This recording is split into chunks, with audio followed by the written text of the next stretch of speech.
Un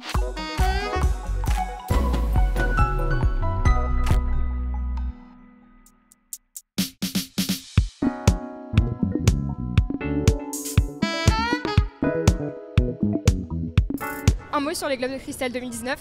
Mais c'est formidable, je savais même pas que ça existait. C'est une cérémonie merveilleuse, dont on attend beaucoup ce soir particulièrement. Eh ben chouette, ça c'est un mot par exemple. Ben, j'espère qu'on va avoir de la chance et qu'on va repartir avec un prix parce qu'on est nommé ce soir pour le meilleur spectacle. Donc on croise les doigts et on va passer une bonne soirée. Non, plus sérieusement, c'est bien. On m'a dit que c'était l'antichambre ou l'arrière-chambre des Césars. Il y a plein de talents, c'est formidable. Donc voilà, des prix, il en faut, ça motive des carrières et on en a besoin aujourd'hui. Voilà, d'être motivé. Donc c'est formidable. Ça va être terrible, vraiment. Et je dis pas ça parce que je fais partie des remettants. Hein. Ouais, c'est une belle soirée qui s'annonce. Espérons qu'ils vont nous porter bonheur. Je suis contente d'être là, voilà. Juste heureux d'être là, c'est très chouette. C'est une chouette cérémonie qui s'est un petit peu upgradée d'année en année. Je trouve qu'elle devient de plus en plus classe. Eh bien, on est là, très heureuse d'être nommée. Et maintenant, eh bien, here we go, it's a party.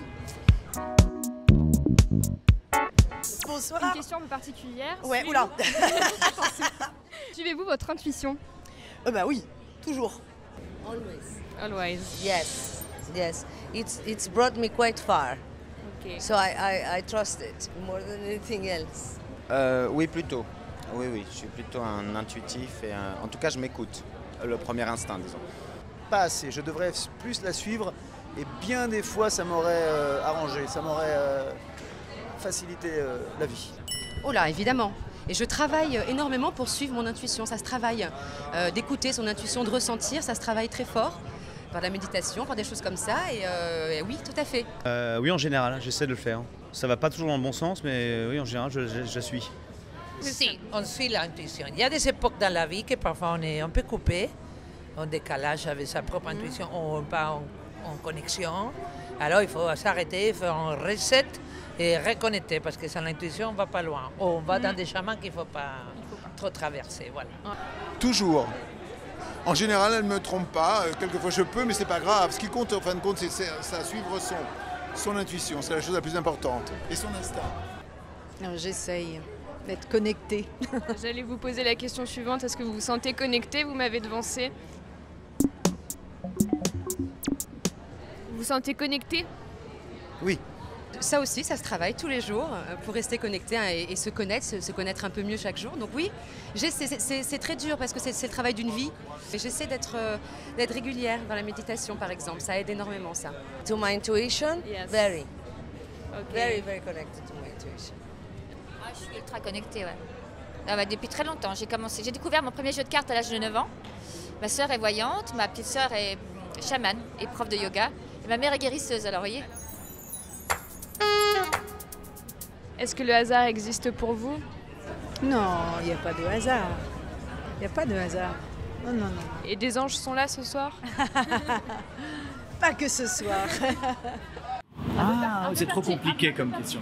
Cette question demande de mûre réflexion. Je crois que oui, quand même. Hein. Ça fait partie des mystères de la vie.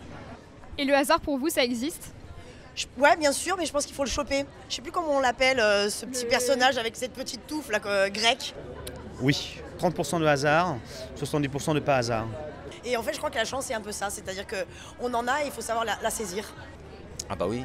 Oui. Et les heureux hasards existent aussi. Comme dit Malraux, la mort transforme le hasard en destin.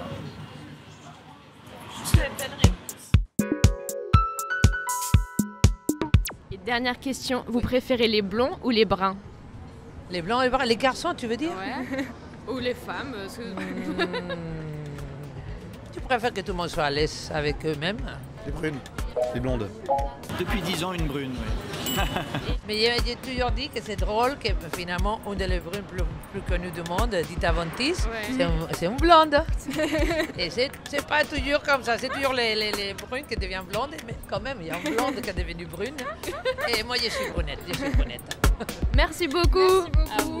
Bye.